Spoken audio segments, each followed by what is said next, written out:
This is Hannibal here from the Hannibal TV on YouTube with a wrestling news update. According to the Wrestling Observer, there is more sexual abuse allegations involving 1980s WWE staff that are now going to be part of the amended Ring Boys lawsuit. Two of the people implicated are one guy, no surprise, Patterson. There's way more stories out there, and you can click the link in the description if you want to hear some of them. There's way too many stories about him for there not to be at least some truth to it.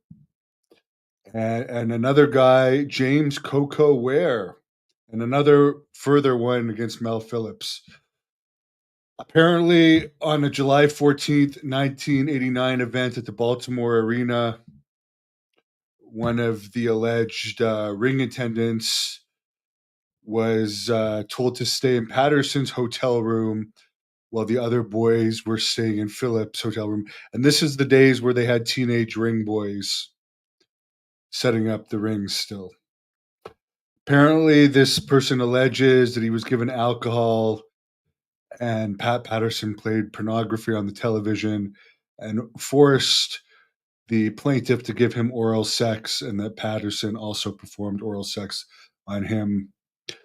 Then, of course, in 1992, when these Ring Boy scandals first came out, Vince McMahon announced that Patterson, Phillips, and Terry Garvin, of course, Terry Garvin and Patterson were longtime close friends, and both homosexuals, had resigned.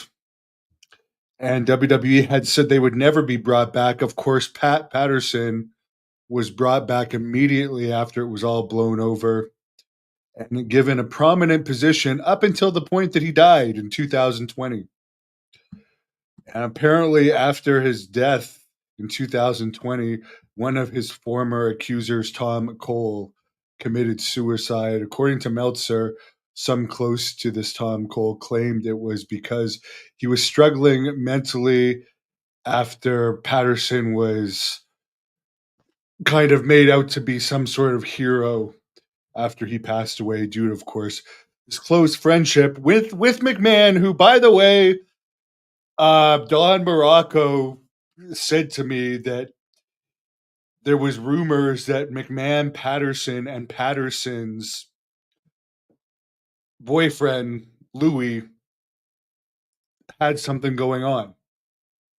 And if you look at the Janelle Grant lawsuit, there's a lot of homosexual stuff with Vince McMahon involved in some of these bizarre text messages and him like getting off on Janelle Grant having sex with other men at the same time as Vince.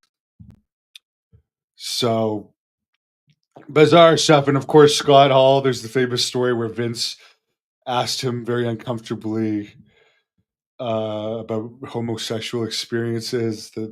Anyways, there's a lot of weird stuff. Apparently, there's another plaintiff that alleged in the state of Maine. Koko Ware grabbed him in the crotch. And this was witnessed by Phillips, Patterson, and Tony Chimmel, who went on to be a ring announcer, but at the time was on the ring crew. Apparently, in front of everyone, Koko B Ware told him to get against the wall.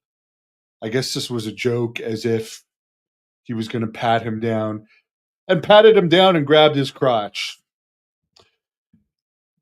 Apparently, everyone in the room laughed about it, except Chimmel, who told Ware to let him go. And Chimmel advised John Doe to not be on the ring crew anymore and to get away. And you know what? If you listen to the story that Sid told me, at one point, Sid told a job guy, apparently, who had been, according to Sid, propagated by Patterson, that he should just get out, that he was never going to make it in wrestling, and that he should just leave because nothing good was going to come out of him staying around. That's what Sid personally told me. Because Sid, I mean, you can search it up. Sid had some uncomfortable experiences with Patterson. So There you go. There's more claims there, and it's going to be interesting to see if they settle that. I don't think they're going to go to court. Yeah, Patterson was very creative at planning matches. He actually gave me finishes to a match before. But he was also a weird guy. Look at Sylvain Grenier. He was hired after Patterson befriended him as a stripper back in the days where they weren't really hiring non-wrestlers.